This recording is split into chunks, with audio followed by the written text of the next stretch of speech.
Hi, I'm Tinny from Mini Bowl Design, and today I'm going to talk about my newest stove, which I haven't really named yet. So let's pull the camera in and get a closer look at this. This stove is a takeoff on either the original squirrel cage design or, depending on how you look at it, on the cricket cage. But at any rate, it's halfway between the two. It's significantly larger than the cricket cage and significantly smaller than the SC600 or the squirrel cage.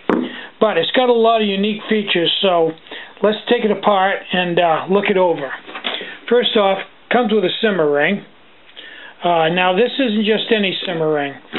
This is the next generation of simmer rings that don't flare up no matter what you do.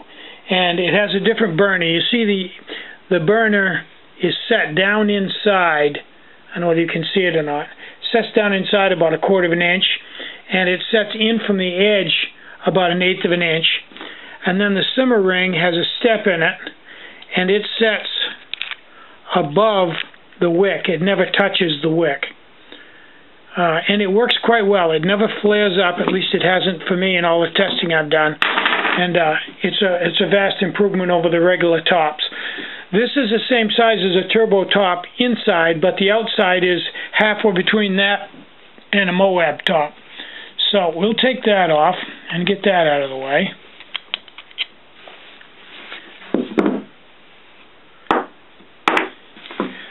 Now, when you get further down into it, this is a little different silicone. It's a little higher temperature than the last silicone, and consequently it's a little bit stiffer. Different batches seem to have a little different stiffness, but this is fairly stiff stuff. Now if you pull that off, you see that there's a very ample throat or shoulder that goes up inside of the silicone. It's longer than the normal by 50% again, to give me a real good grip, because when this is on here, it holds the main module in place. And when you really stop and think about it, there's never any pressure on this. Once you put the hose on, it's just basically just have to hold it in place. And this silicone will more than hold it in place very rigidly. But because of that, this can move back and forth. It's easy to swing it around and adjust it to line up with the slot, which is milled into it. And inside is yet another new material that I stumbled across that is high impact in that it's very tough and very good at not conducting heat. You can I've actually taken a piece of this and held onto it like this and taken a torch and melted this and set it on fire and let it burn and hung right onto it for like 5 minutes, and my fingers never got hot. And I've used it in the stove, and it stays relatively cool while the stove gets relatively hot. Now this is a replaceable part if you have any problem with it. I'm going to be selling these in the store, and you can just pop that one out and pop a new one in.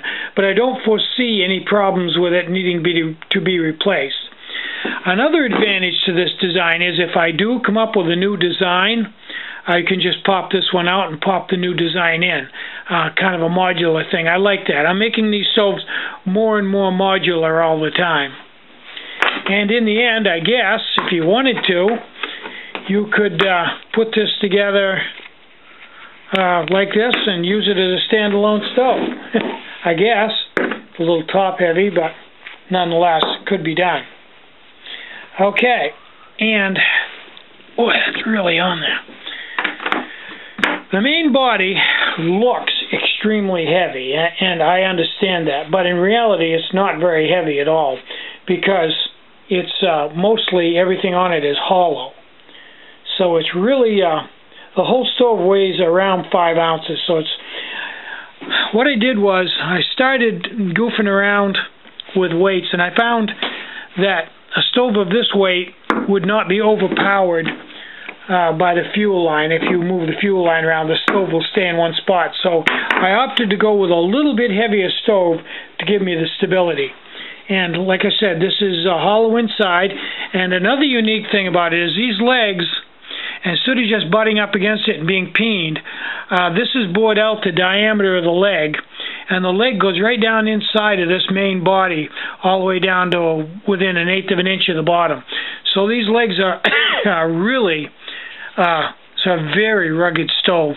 You don't even need to put it in the pot when you put it in your pack. You just throw it in there anywhere. And I have a real robust ring on the top too. But like I said, the stove is relatively lightweight. Nowhere near as heavy as it looks.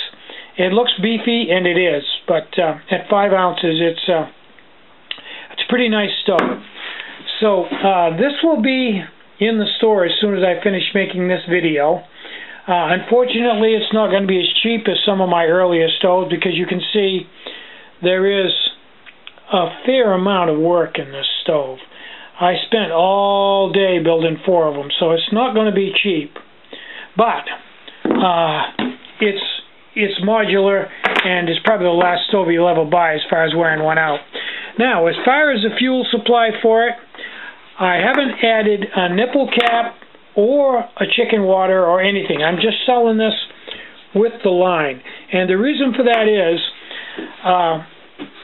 by adding a nipple cap, I'd add another $10 to the price, and if you already have a nipple cap off of another stove, you certainly don't need to pay for one for this. You can just switch them around, because you're only going to use one stove at a time. And as far as your chicken water, same thing. I didn't want to saddle people with having to buy it with the chicken water, because the chicken water is going to add $30 to the price. And it is, I can tell almost everybody that is my regular customer already has a chicken water. So if you want to buy chicken water to go with this, or a nipple cap, they're both in the store available. But I'm selling it with just the hose, which will go on to either a nipple cap or a chicken water, your call, to try to keep the price down as much as possible. So that's pretty much that. I'm Tinny from Mini Bull Design.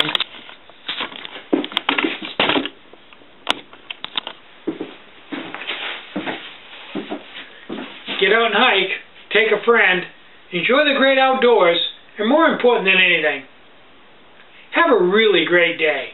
Bye-bye.